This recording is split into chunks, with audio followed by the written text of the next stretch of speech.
Assalamualaikum warahmatullahi wabarakatuh. Kali ini saya akan membawakan sebuah cerita yang berjudul Rumah Bekas Pelacur. Cerita ini ditulis oleh Ruby. Sebelum cerita ini dimulai, jangan lupa like, komen, subscribe channel ini, dan aktifkan lonceng notifikasinya agar kalian tidak ketinggalan cerita-cerita terbaru dari kami. Tanpa basa-basi dan tidak usah berlama-lama lagi, langsung saja kita masuk ke ceritanya.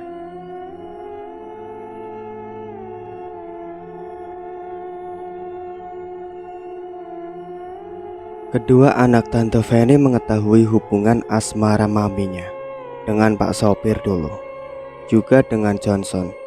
Mereka bahkan sudah menganggap biasa dengan kelakuan maminya mereka yang buruk itu. Pak Sopir bukan disingkirkan oleh Tante karena kehadiran si Johnson, tetapi dia masih tetap berhubungan dengan Pak Sopir sebagai selingan.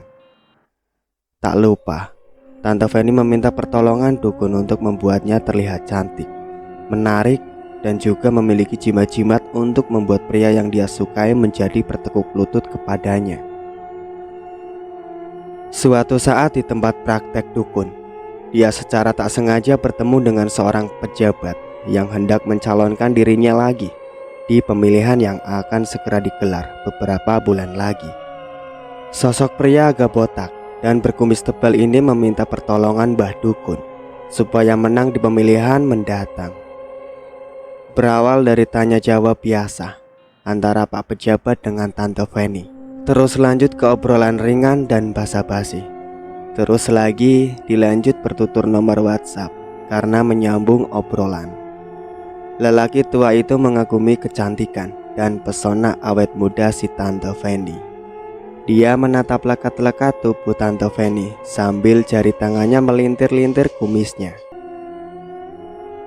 Bulan ini memasuki musim hujan. Hampir setiap hari hujan mengguyur kota. Kabut-kabut dan hawa dingin menyelimuti pemukiman, membuat setiap orang enggan keluar rumah.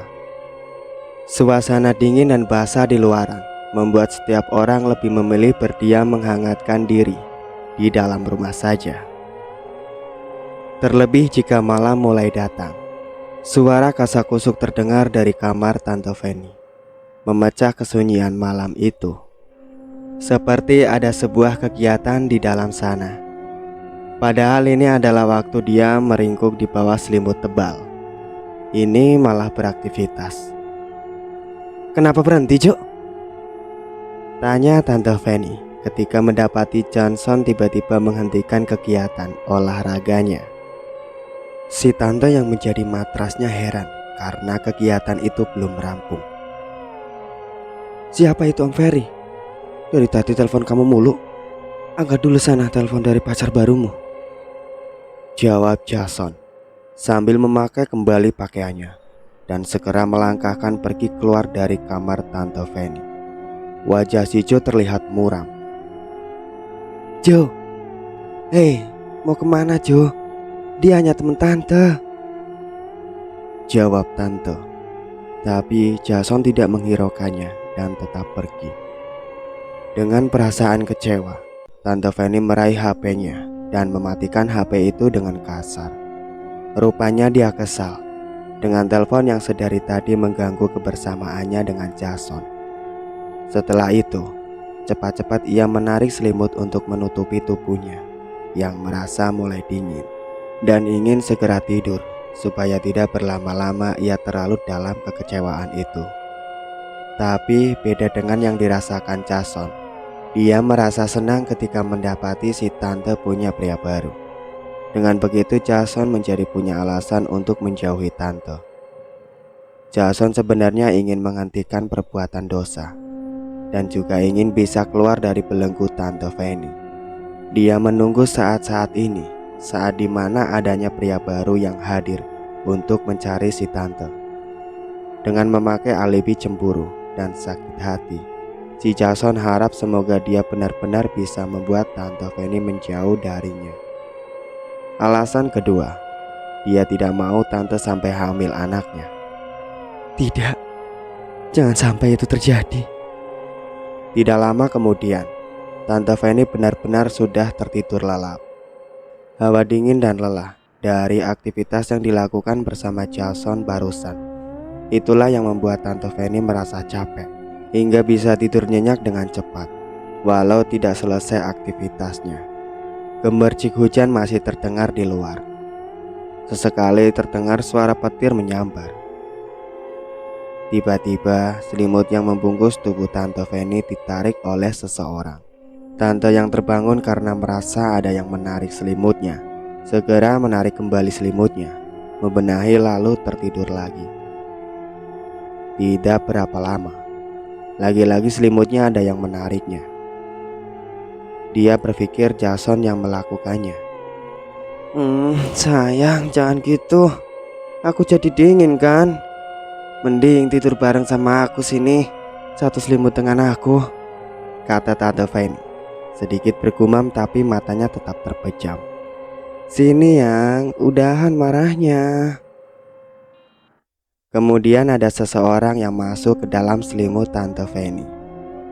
Tante yang masih tetap dengan mata terpejam hanya tersenyum, menyangka itu Jason yang masuk ke dalam selimutnya. Si Tante dalam posisi telentang tidurnya saat itu. Geli yang, jangan ngelus-ngelus kaki aku, gumam Tante Fanny yang merasa ada tangannya mengelus-elus kaki Tante Fanny. Tanganmu kok dingin sih Jo? Kamu sedang kedinginan ya? Kata Tante Fanny pelan. Tapi tidak ada jawaban. Tante Fanny semakin tidak nyaman dengan elusan di kakinya, karena tangan yang mengelusnya berasa dingin banget saat menyentuh kulitnya. Jo, panggil Tante Fanny. Dengan mengerjap, Tante Fanny membuka selimutnya, berharap mendapatkan Johnson di dalam sana. Seketika matanya terbelalak dengan sempurna saat dia mendapati bukan wajah Jason di dalam selimut itu, tetapi wajah seorang balita perempuan yang menatap kosong ke arahnya. Wajah balita yang pucat dengan mata bundarnya yang berwarna hitam seluruhnya itu menyundul dari dalam selimut. Kepalanya mendongak menatap Tante Fanny tanpa ekspresi. Segera Tante Fanny meloncat dari ranjangnya. Jantungnya berdetuk kencang. Di dalam kamar yang remang masih terlihat gundukan yang bergerak-gerak di bawah selimut itu. Dia menutup mulutnya dengan kedua tangannya, menahan supaya tidak berteriak, karena dia tidak ingin seorang pun tahu bahwa ada hantu balita yang sedang menerornya malam itu. Juga takut rahasianya semakin terbongkar tentang aborsi yang telah dilakukannya.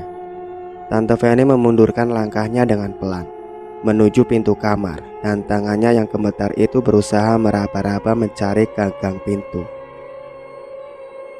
Anak sialan, kau sudah mati, jangan ganggu aku, katanya setengah berbisik.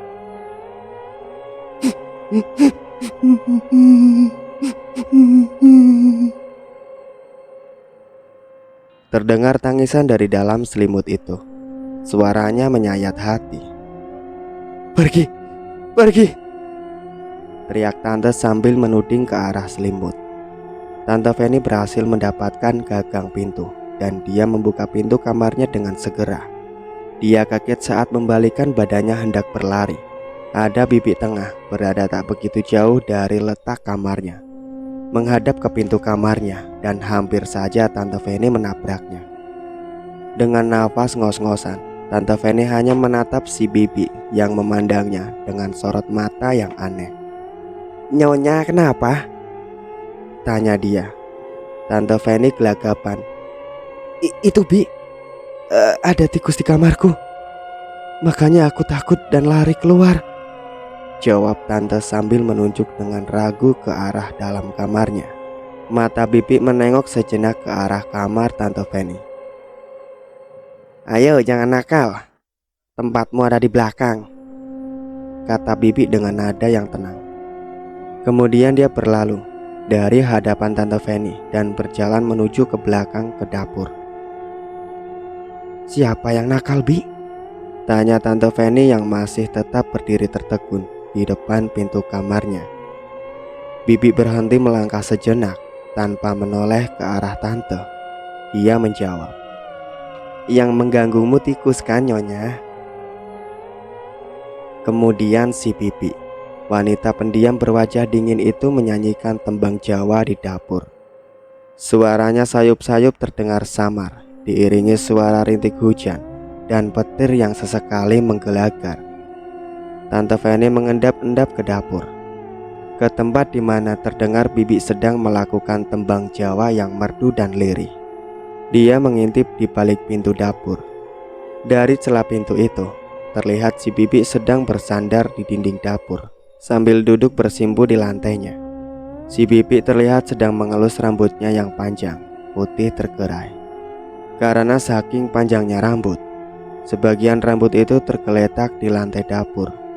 Namun terlihat seperti ada yang menggerakkan dan memainkan rambut si Bibi yang tergeletak di lantai itu. Tak terlihat siapa yang sedang melintir dan memainkan rambutnya itu. Tante Feni hanya menyaksikan itu di balik pintu dapur. "Si Mbok ini ndak punya anak sampai setua ini. Kalian jangan suka mengganggu. Si Mbok susah kalau kalian nakal. Selama si Mbok masih ada, akan kusayangi kalian seperti anak sendiri. Janji yo, bocah-bocah bagus." Tante Feni menjadi ketakutan melihat pemandangan itu. Lebih takutnya lagi, ternyata Bibi yang pikirannya tidak tahu apa-apa malah mengetahui semuanya. Tapi bagaimana cara si wanita tua itu sampai tahu semuanya? Tante Feni selama ini sudah secermat mungkin menjaga rahasia ini. Apakah si Mbok ini mempunyai kebatinan yang kuat? Siapa sebenarnya dia? Di suatu sore sepulang dari kuliah, si Jo yang saat itu langsung menuju ke dapur seperti biasa untuk mengambil minum, melihat tante yang tengah berdiri di depan wastafel dapur. "Duh, kenapa terjadi lagi sih?" gumam Tante Feni, tapi masih terdengar di telinga si Jo. Terlihat tangan Tante Feni juga sibuk mengutak-atik sebuah barang di dalam wastafel yang entah itu apa, Jo tidak tahu. "Terjadi apa, Tante?" tanya si Jo mengagetkan Tante Feni. Tante membalikkan badannya dan terkejut melihat Jo yang berdiri tak jauh darinya, sedang serius menatap si tante. Dengan secepatnya Tante menggenggam erat barang yang dibawanya dan menyembunyikannya di balik badannya. Si Jo, sudah lama ya berdiri di situ?" tanya Tante tergagap. "Itu apa di tanganmu, Tan?" Jo balik bertanya sambil mendekati Tante. "Sini lihat." "Ini bukan apa-apa, Jo." "Oh iya, kamu baru datang ya? Pasti capek. Segeralah minum lalu istirahat," kata Tante untuk mengalihkan perhatian si Jo. Ada sepasang mata yang sedang memperhatikan mereka berdua dari jauh. Si Bibi. "Berikan," kata si Jo sambil berusaha merebut sebuah benda dari tangan Tante. "Apaan sih, Jo?" Jason terbelalak melihat benda apa yang berhasil dia rebut dari tangan Tante. Sebuah benda menyerupai setik dengan 2 garis tergambar di sana. Taspek kehamilan. Positif. Tante Feni mulai panik. "Tante, anak siapa ini? Bukankah kita sudah jarang tidak melakukan itu? Dan itu pun tidak keluar di dalam, kan?" Jason kalut saat mengetahui bahwa Tante Feni hamil. Ada penghakiman yang tertuju untuk dirinya sendiri, menghujam terus-menerus sedari tadi. Jo menjambak dan memukuli kepalanya sendiri sembari meracu tak jelas dengan kata makian. "Jawab, Tante, itu anak siapa?" tanya Jo lagi, kali ini dengan tatapan emosi kepada Tante yang berdiri di hadapannya. Semoga bukan anakku," batin si Jo. Tante menghindari tatapannya itu karena takut, dan sambil menunduk ia mencoba mengingat-ingat sudah berapa bulan ia tidak mendapatkan haid. Ternyata sudah hampir 3 bulan dia tidak memakai pembalut.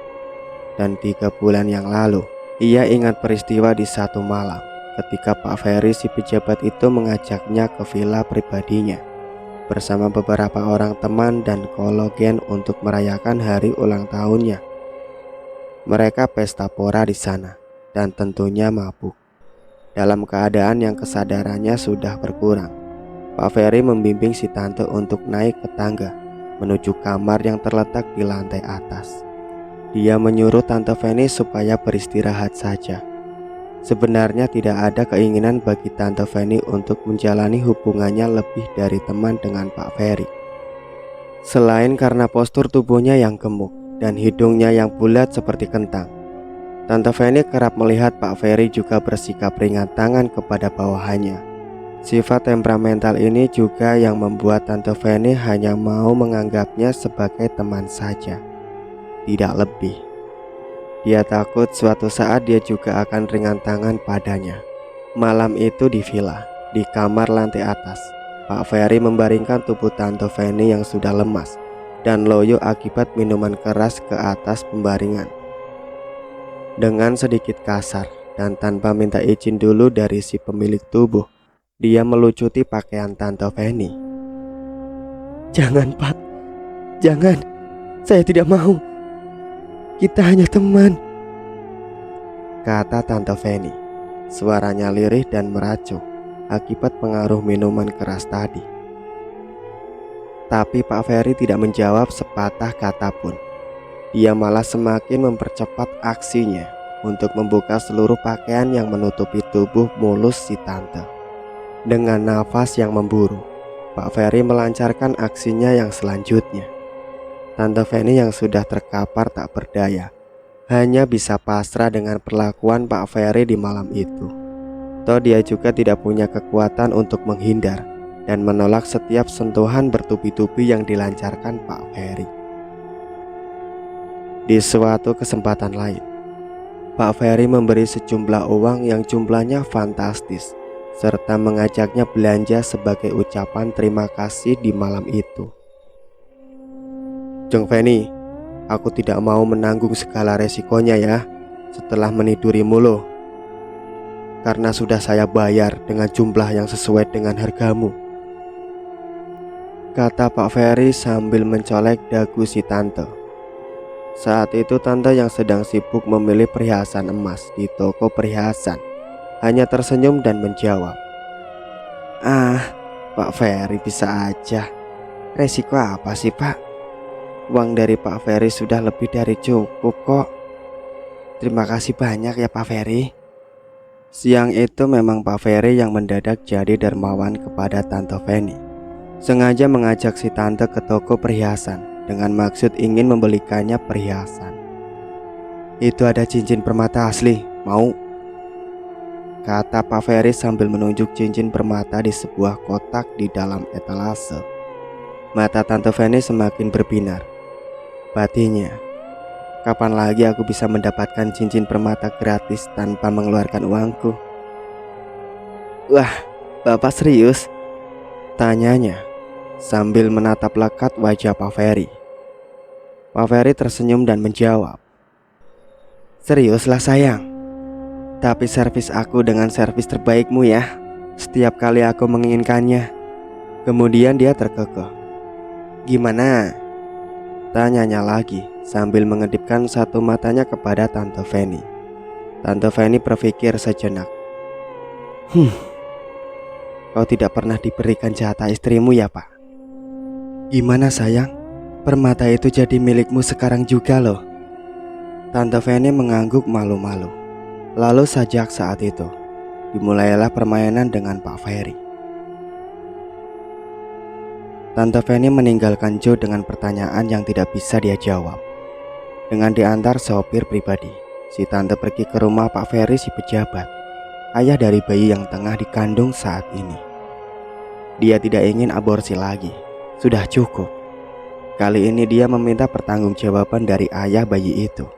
Sudah cukup teror hantu bayi yang menghantui Pak sopir, Jason, juga dirinya sendiri beberapa waktu yang lalu. juga tentang keanehan rambut si Bibi yang digerakkan oleh tangan tak kasat mata. Untuk itulah dia menemui Pak Ferry, ingin melahirkan saja bayi ini. Pak Ferry, keluar Pak. Pak, aku tahu kamu di dalam. Pak Ferry, keluar. Tante Fanny berteriak di depan gerbang rumah Pak Ferry yang berdiri megah di tengah kota itu. Dia tidak percaya saat satpam yang menjaga pintu gerbang itu mengatakan bahwa Pak Ferry tidak ada di rumah saat itu. Dia sendiri melihat mobil Pak Ferry ada di dalam, jadi tentulah orangnya juga ada di dalam. Juga beberapa mobil yang lain ikut terparkir di sana. Bu, jangan teriak-teriak di sini. Sudah pergi sana. Jangan bikin onar, kata Pak Sapam. Kau berani ngusir saya ya? Munyuk, asal kau tahu ya, saya ini simpanannya Pak Ferry. Kau harus hormat pada saya, mengerti? Kata Tante Fanny yang tak mau mengalah. Munyuk sama dengan kera dalam bahasa Jawa. Ada apa ini ribut-ribut? Istriku melihat dari CCTV, katanya ada wanita sedang bertengkar dengan Pak Satpam. Tiba-tiba Pak Ferry muncul terkopoh-kopoh dari dalam rumahnya menuju ke pintu gerbang. Jeng Fanny. Pak Ferry terkejut dengan kedatangan Tante Fanny ke rumahnya. Sudah Pak Satpam, biar ku tangani wanita ini, titah Pak Ferry kepada Satpam sambil memberikannya aba-aba untuk menjauh. Pak, aku hamil. Aku minta pertanggungjawaban. Apa? Kamu hamil? Minta pertanggungjawaban apa? Jeng Fanny kan sudah bersuami. Tapi aku hamil denganmu, Pak. Kau tahu sendiri suamiku tak ada di rumah. Jeng, jangan keras-keras kalau bicara. Nanti istriku dengar. Biarin. Pokoknya Pak Ferry harus bertanggung jawab. Jeng, ingat ya, perjanjian kita adalah tidak ada pertanggungjawaban atas segala risiko setelah aku memakaimu. Dan aku juga sudah membayarmu mahal. Siapa yang mau bertanggung jawab kepada pelacur? Siapa, hah? Tak bisa menjamin pula kau hanya tidur denganku. Pasti banyak pria yang sudah memakaimu kan? Pak Ferry berkata kepada Tante Fanny sambil melototinya. Pergi, dasar jalang, murahan, bentak Pak Ferry sambil tangannya melayang hendak meninju si tante. Tapi tak berhasil karena tante menghindar. Berani ya kau ngelunjak? Sudah kuberi uang dan barang mahal, sekarang malah minta pertanggungjawaban. Enak aja. Tante Fanny hanya menatap nanar pria di hadapannya yang ternyata hidung belang itu. Kemudian dia memutuskan untuk pergi dari rumah itu, melangkah gontai menuju mobilnya dan menghempaskan tubuhnya di atas kursi mobil. Dilihatnya dari dalam mobil, keluarlah wanita dari pintu rumah Pak Ferry. Dia terlihat belum terlalu tua, tapi kurus dan pucat wajahnya, juga tengah memakai kursi roda. Pak Ferry membimbingnya masuk rumah lagi. Sambil tersenyum, dia mendorong kursi rodanya kembali ke dalam rumah. Itu istrinya mungkin? Entahlah, masa bodoh. Dengan ragu dan berhati-hati, sambil melirik lewat kaca kecil di depannya. Kita mau kemana lagi, Nyonya? Pulang, jawabnya singkat. Ya ampun, lalu bagaimana dengan bayi ini? Katanya dalam hati. Galau dan bimbang menyergapnya kini, pikirannya kusut. Nyonya kelihatan pucat dan kelelahan. Sakitkah? Apa mau kubuatkan teh hangat? Sipa Bibi saat melihat Tante Fanny duduk melamun di kursi ruangan makan yang letaknya bersatu dengan dapur. Bibi menoleh sebentar ke arah Tante. Tante Fanny mengangguk pelan. Lalu pandangan si Bibi kembali lagi diarahkan ke kompor depannya. Kemudian tangannya dengan tangkas menuangkan air mendidih ke dalam gelas berisi susu. Ada 2 gelas berisi susu saset diletakkan di atas nampan. di samping kompor itu. Bersanding bola jajanan pasar dan nasi plus lauk di dalam nampan itu, berjajar dengan 2 gelas. "Bibi bikin susu buat siapa?" tanya tante. Aneh, pikir tante, karena di rumah ini tak ada yang menyukai susu. "Nyonya, ini kan sudah malam Jumat Legi. Wajib untuk bikin cawisan yang ditujukan untuk kerabat dan keluarga yang sudah meninggal." Tante Feni semakin heran, karena biasanya cawisan itu diisi wedang teh dan wedang kopi bersebelahan. Lah ini, kok susu? Bau susu menyeruak ke dalam seluruh ruangan dapur, menggugah selera para bocah tak kasat mata. Bibi kemudian mengaduk-aduk minuman susu yang berada di atas nampan itu. Terdengar menggema di seluruh ruangan dapur.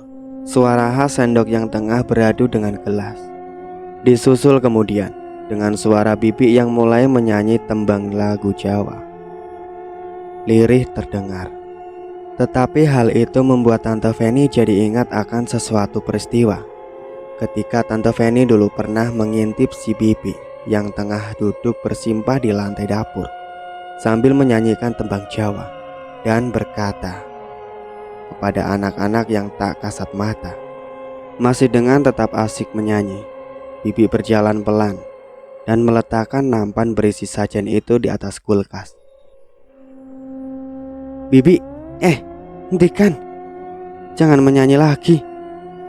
Suara tante yang terbata, nafasnya mulai tidak beraturan karena takut. Bibi kemudian berhenti menyanyi, lalu menatap Tante Feni. Ada pancaran ketakutan yang tertangkap dari mata Tante Feni. "Mereka suka mendengarkan nyanyianku, Nyonya." "Siapa mereka yang kamu maksud?" Bibi tidak menjawab, hanya tersenyum aneh. "Sudahlah Nyonya, tenangkan dirimu. Ini tehnya, silahkan diminum," kata Bibi kemudian sambil mendekat ke arah Tante Feni dengan membawa teh hangat. Tetapi Tante Feni beranjak dari tempat duduknya untuk menjauhi Bibi. Kemudian dia terjatuh karena tidak hati-hati melangkah. Bibi dengan sigap meraih tangan tante untuk menolongnya. Nyonya demam ya? Ini tangannya kok panas sekali. Ayo, ku bimbing ke kamar," kata Bibi. Ia merasa agak cemas saat mendapati nyonyanya ternyata tengah terserang demam. Dengan terpaksa, Tante Feni mau dituntun Bibi menuju kamar. Malam semakin larut, tetapi demam yang dialami Tante Feni belum juga reda. Padahal dia sudah diberi obat penurun panas. Malah kali ini sakitnya ditambah dengan perutnya yang tiba-tiba merasa nyeri dan mulas. Semakin lama semakin menjadi. "Bi, jangan bilang siapa-siapa kalau aku sedang sakit. Aku tidak mau dibawa ke rumah sakit karena..." Tante Feni tidak meneruskan perkataannya. "Aku tahu kalau Nyonya sedang hamil. Saat Nyonya bicara dengan Den Jones, waktu itu aku tidak sengaja mendengarkan Nyonya."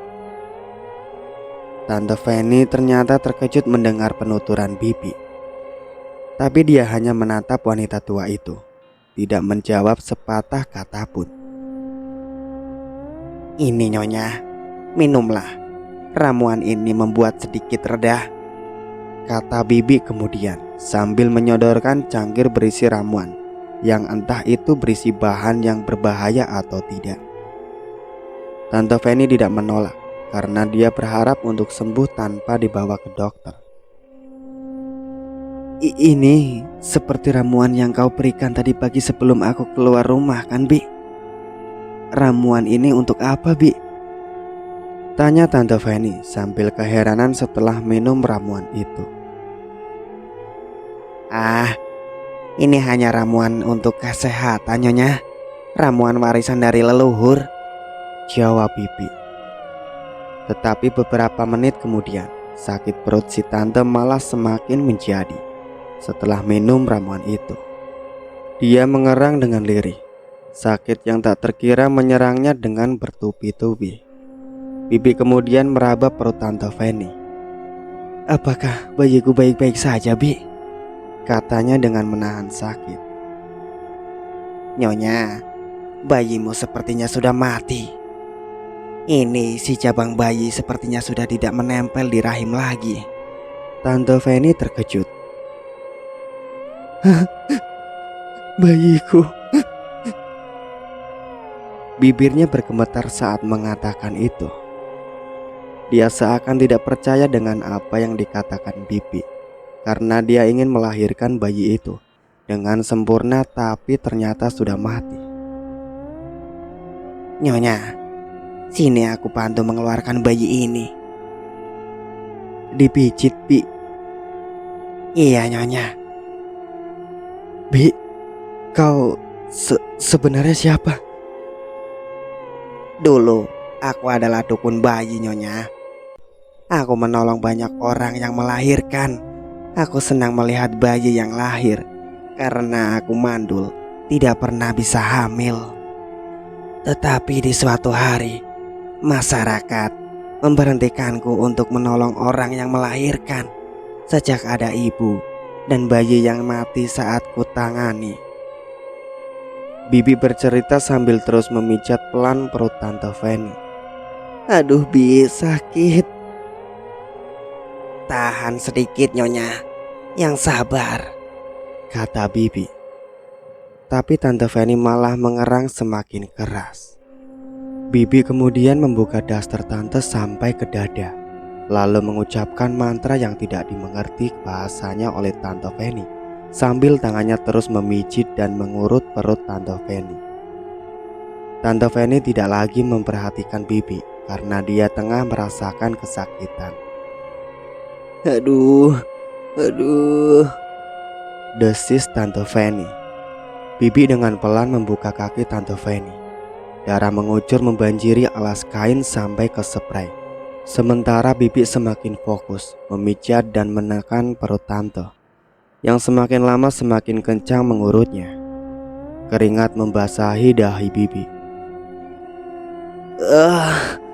Sakit.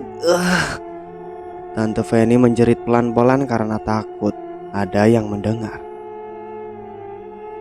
Dia menggigit bibirnya menahan sakit. "Sabar, Nyonya, sebentar lagi selesai," sahut Bibi. "Nah," kata Bibi kemudian. Ada seonggok janin kecil berlumuran darah di tangan Bibi. Wajahnya sumringah melihat janin itu. "Anakku." desisnya. Tante Fanny masih bisa mendengar ucapan Bibi barusan, walau dia sudah lemas dan terpejam matanya. "Mereka semua ini yang akan menjaga aku saat aku sudah semakin tua dan sakit-sakitan kelak," bisiknya lagi sambil tersenyum senang. "Maafkan aku, Nyonya. Aku menginginkan bayi ini. Itulah kenapa aku memberimu ramuan leluhurku ini." "Baru 2 kali minum sudah gugur," kata Bibi sambil menyeka keringatnya Tante Fanny dengan handuk kecil, juga membersihkan darah yang belepotan di paha dan kaki Tante Fanny. Tante Fanny terkejut dan dia membuka matanya, menatap Bibi dengan manis. "Bi, kau..."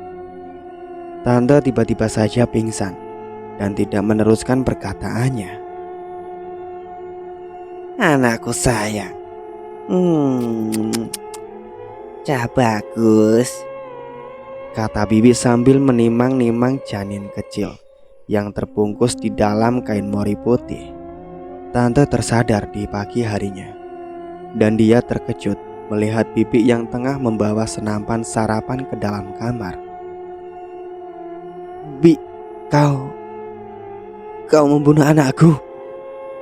Bibi dengan langkah tenang menghampiri Tante yang tergolek lemas di atas ranjangnya. Lalu Bibi duduk di pinggir ranjang Tante Fanny. Nyonya ini berkata apa? Mana mungkin Bibi bisa melakukan itu? Kata Bibi sambil menggenggam jemari tante. Semalam kau berkata bahwa kau sengaja membunuh bayiku. Tanya tante sambil menampik tangan Bibi. Nyonya, kemarin itu Nyonya murni keguguran. Bibi hanya menolong mengeluarkan bayi yang sudah mati itu. Syukurlah bisa keluar. Kalau tidak begitu, pasti Nyonya akan dibawa ke rumah sakit. Dan akhirnya semua keluarga dan saudara-saudara Nyonya akan tahu kalau Nyonya sedang hamil. Sementara tidak ada suami. Dan juga Nyonya, kemarin Nyonya itu pingsan segera setelah melahirkan bayi ini.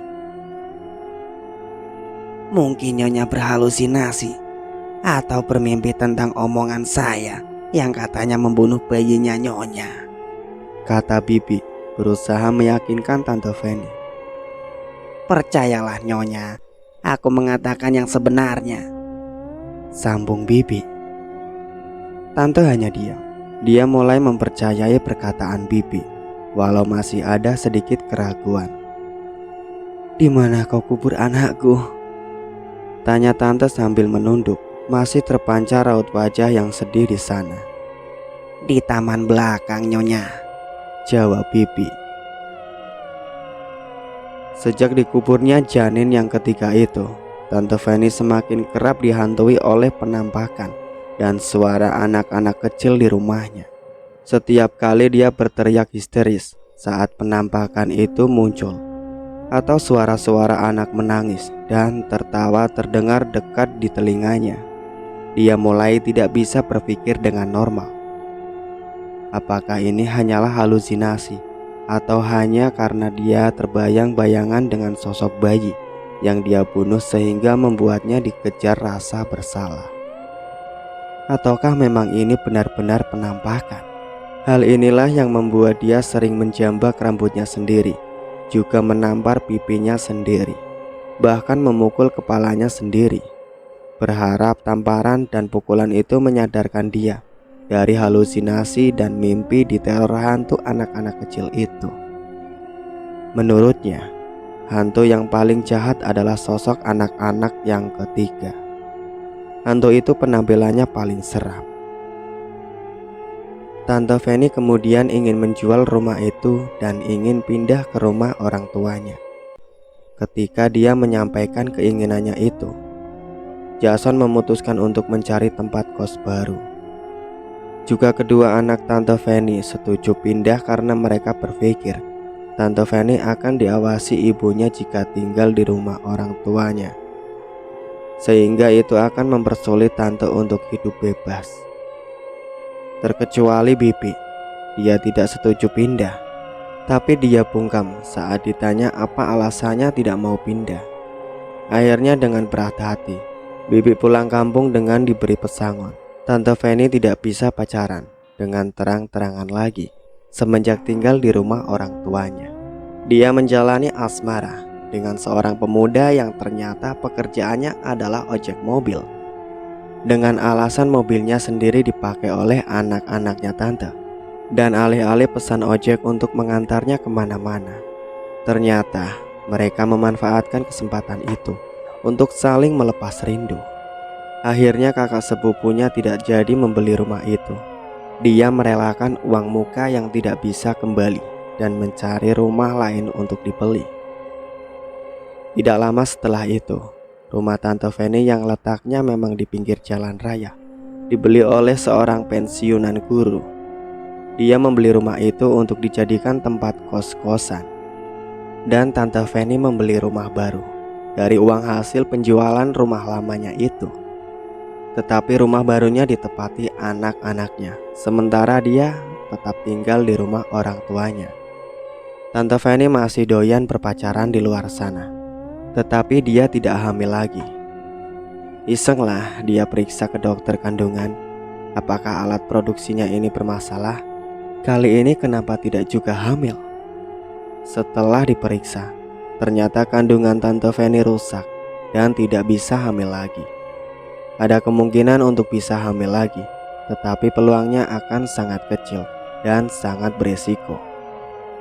Singkat cerita, ku dengar kabar bahwa Tante Feni saat ini sedang sakit. Dia baru saja selesai operasi tumor otak yang sudah agak lama dideritanya. Tetapi keadaannya belum juga menunjukkan tanda-tanda kesembuhan setelah operasi itu. Bahkan setiap kali nyeri masih kerap menyerang kepalanya, terlebih di malam hari. Hidupnya tergantung obat-obatan. Rutin kontrol ke dokter adalah kegiatannya sekarang. Tubuhnya kurus, mukanya juga menjadi pucat, dan kepalanya botak. Dan juga dia sudah tidak bisa lagi berjalan. Dia memakai kursi roda untuk memudahkannya bergerak. Kenapa keluarganya terutama anak-anaknya tidak membenci dan menghakimi Tante Feni karena perbuatan dosanya itu? Karena Tuhan sudah menghukumnya dengan setimpal. Tamat. Terima kasih banyak untuk kalian semua yang sudah setia mengikuti cerita-cerita ini sampai selesai. Nantikan cerita-cerita terbaru lainnya dari kami. Sebelum saya pamit, jangan lupa like, komen, subscribe channel ini, dan aktifkan lonceng notifikasinya. Wassalamualaikum warahmatullahi wabarakatuh.